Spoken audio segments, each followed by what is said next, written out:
need to get this off my chest because I still can't believe what happened.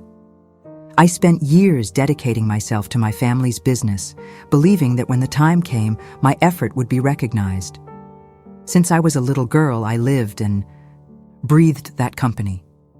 While my friends went out to parties or trips, I was there, learning everything. From inventory to meetings with suppliers, I made sure to be involved.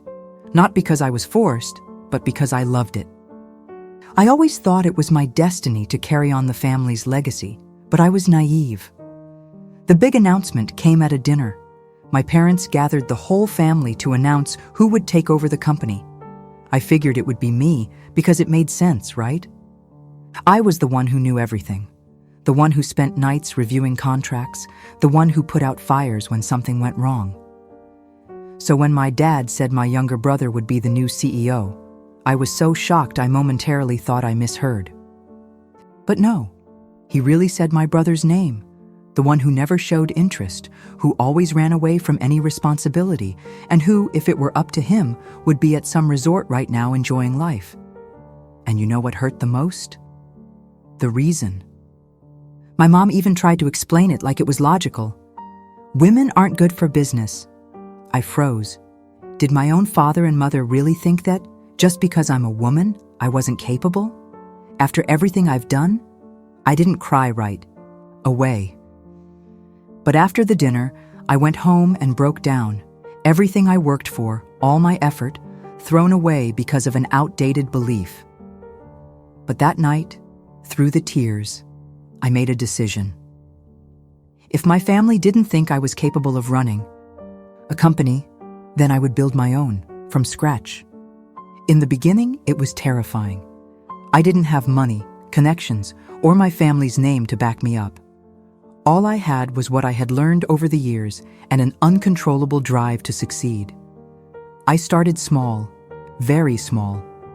I rented a tiny, little room, and with the little savings I had managed to gather, I registered my own brand, Evolve Organics. My idea was to modernize the organic product market, something I'd always wanted to do at the family business, but my dad never approved of it because he said, "These modern things are just trends." The first phase was brutal. I worked nonstop, doing everything by myself, planning, marketing, social media, customer service. I even made deliveries in the beginning because I couldn't afford a courier. There were nights when I slept at the office, days when I thought about giving up. But every sale, every message from a customer praising my product gave me the strength to keep going. Meanwhile, I started hearing rumors about Dawson & Coings, my family's business. And to my surprise, things weren't going well. My brother, who had taken over, seemed more concerned with social events than actually running the business. The company started losing clients, the products became outdated, and internal problems began leaking into the market. I won't lie, seeing this happen gave me a sense of justice. But I was so focused on Evolve Organics that I didn't pay much attention. My company began to grow. I started hiring people, appearing in magazines, and even landing partnerships with big chains. And then, my phone rang. It was my dad. After years of not even asking how I was, he called. And I could tell from his voice that something was wrong. He asked to meet. I arrived at the old company building and, for a moment, felt a tightness in my chest. That place had been my life for so long, and now it felt different. The shine it once had was gone. In the conference room, I found my dad, my mom, and my brother. They looked worn out, exhausted, and desperate. The company was on the brink of bankruptcy.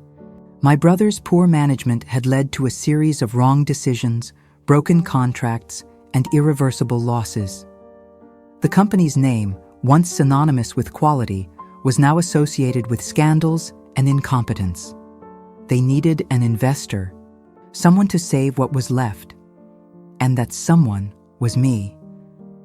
I should have felt a sense of revenge, some satisfaction in seeing them in this position.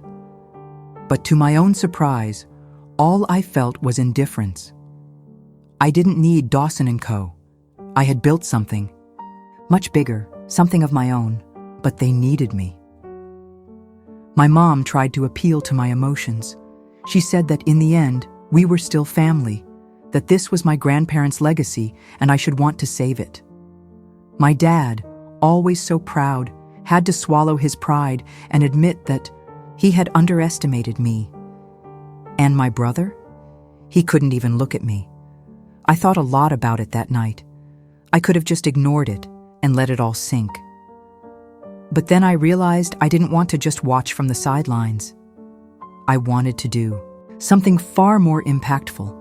That's when I made the decision that would change everything. I wouldn't save my family's company. I was going to buy it. If someone had told me years ago that this moment would come, I would have thought it was impossible. But it happened. And now, here I am, sitting in the same room where I was rejected, but this time as the owner of the place. After the meeting, with my parents, I spent nights reflecting on their proposal. Not because I was tempted to help, but because I wanted to find the best way to handle it. So, instead of investing and letting my father stay in charge, I made a bold counteroffer. I would buy Dawson & Co., but only if I had full control of the company.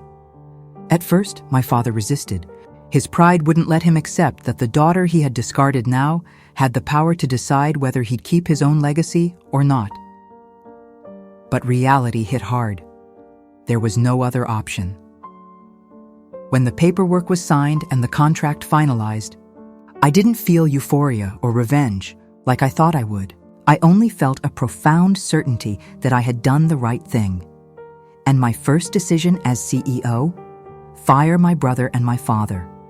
It wasn't out of revenge. It was about justice. They had already proven they couldn't run a business, and I wasn't going to carry their mistakes on my shoulders. My father didn't argue. I think deep down, he knew that this was the only dignified way out for him. My brother? He freaked out, threatened, yelled, but in the end, he had no choice but to leave. Now, I'm reworking everything. I'm modernizing the company, applying the strategies I've always wanted to implement, bringing in innovation, and rebuilding the brand's credibility. And the most ironic part? Several old employees, the ones who doubted me in the past, are now praising me, saying I was the best choice all along. But what hit me the most was when my father came to me weeks later and said something I never thought I'd hear. He admitted he was wrong, but the difference is now, I didn't need his validation anymore. I already knew my own worth. A few months after I took over as CEO of Dawson & Co., I can say with absolute certainty, it's not the same company anymore. What used to be a dated business, full of bad decisions and stuck in the past, is now innovative, efficient, and has a clear purpose. The first thing I did was bring in competent people for the right roles. I replaced ineffective managers with truly qualified professionals, many of them women, because, contrary to what I've been told my whole life, women are amazing in business. I also restructured the products, adopted sustainable practices, and launched a rebranding campaign. The impact was immediate. Old clients started coming back, new partnerships formed, and the numbers finally stopped dropping. For the first time in years, Dawson & Co. was growing again. My father stepped away completely. I think for him, seeing the company succeed without him in charge is just too hard to process. My mom tries to stay in touch, but it's weird. Like she still doesn't know how to handle the fact that I no longer need their approval. And my brother? Well, after losing everything, he tried to start his own business, but with no experience and no real effort, it didn't last 6 months. I heard he's trying to get back into the job market, but honestly, that's no longer my problem. 3. Most important thing is that I'm finally where I always should have been.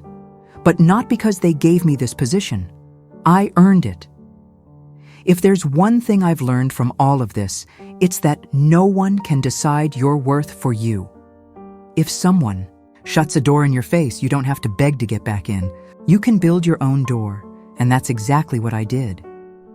If you enjoyed this story, don't forget to hit the like button and subscribe to the channel.